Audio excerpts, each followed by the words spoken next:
again, we will continue through the process until we know what the result is. That was State Senator Phil Berger after a narrow loss to a challenge to a seat he has held for more than 2 decades. That challenge coming from longtime Rockingham County Sheriff Sam Page, who is with us live in studio today. Sir, thank you so much. Good morning. You've had a very busy last few months. Very busy. Very busy. Yes. Well, we appreciate you taking time. The margin of victory so far so slim. There is likely to be a recount once these provisional ballots are counted. You're in the lead now by 2 votes. How confident are you that lead will hold? Well, I'm confident. Last night we called and said we won this. Of course, you have to go through checking the provisionary, and that's go with the process you have to go through. But I'm confident that we'll win out on that. Yes.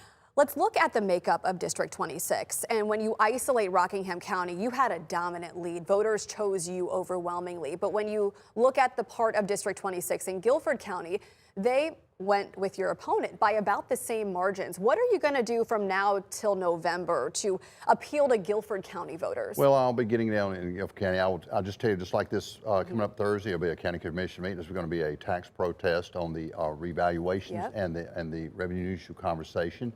That is an issue that I will take issue with as a senator to protect our citizens, our property owners, so they own their property instead of just feel like they rent their property because of tax issues. And that's very important to everybody. That's what as I've traveled around Guilford County, that's what I keep hearing, revaluation, revaluation, revaluation. What can you do? And I said, well, number one, we can put it in the law where if you reevaluate, you go to revenue neutral. And then look at what you got if you've got to move forward. But there needs to be an action by the board, and they need to take accountability if they raise any taxes. And I try to not say, I do not like to raise taxes. Yeah, you said that before, and this is definitely a hot button issue in Guilford County, I will say that. Let's talk about what happened prior to this race. President Trump reached out to you, offering you a position in his administration. You declined. Can you walk me through that decision and what your relationship is like with the president now? I think my relationship is fine. The president knows I've worked with him prior to him coming in during his tenure in his first term. I helped him on the border security initiatives and the policy issues, worked with his team and staff, continue to work with them.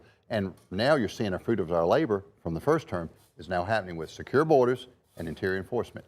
But the president did offer me a job, but I told his political people that you obviously didn't aware that I had already signed on to run for Senate. I'd already made a promise to the people. I committed through the Board of Elections. The people know that I want to work for them, and I told them I do appreciate everything, but I'm dedicated to this 26th district, Guilford and Rockingham County. I'm going to work hard for the citizens like I've done as sheriff. You wanted to see it through. I wanted to see it through. I gave my word, and where's my bond? So speaking of sheriff, you've held this role for 28 years. I imagine it's difficult to walk away. Obviously, you couldn't rerun for sheriff and simultaneously run for Senate. Right. Why did you decide now was the time? Well, you know, I wanted to go out on my own terms. I did run for re-election in 22, but I had a contract, and as a matter of fact, tomorrow I go back to work as sheriff. And I'll go through all the way through to November. And that finishes my contract, again, with the citizens that elected me. But you know, it's time, and it's time to transition. But I'm a public servant. I've done it all my adult life, and what I wanted to do is transition to a different position where I may be able to do something good for the citizens in our district, our communities, and our state.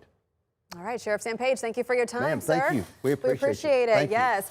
We also we want to say, invite Senator Berger to join us this morning. He wasn't able to make it, but we'll bring that to you as soon as we get it. We have full conversations with both of these candidates on WFMY News2.com.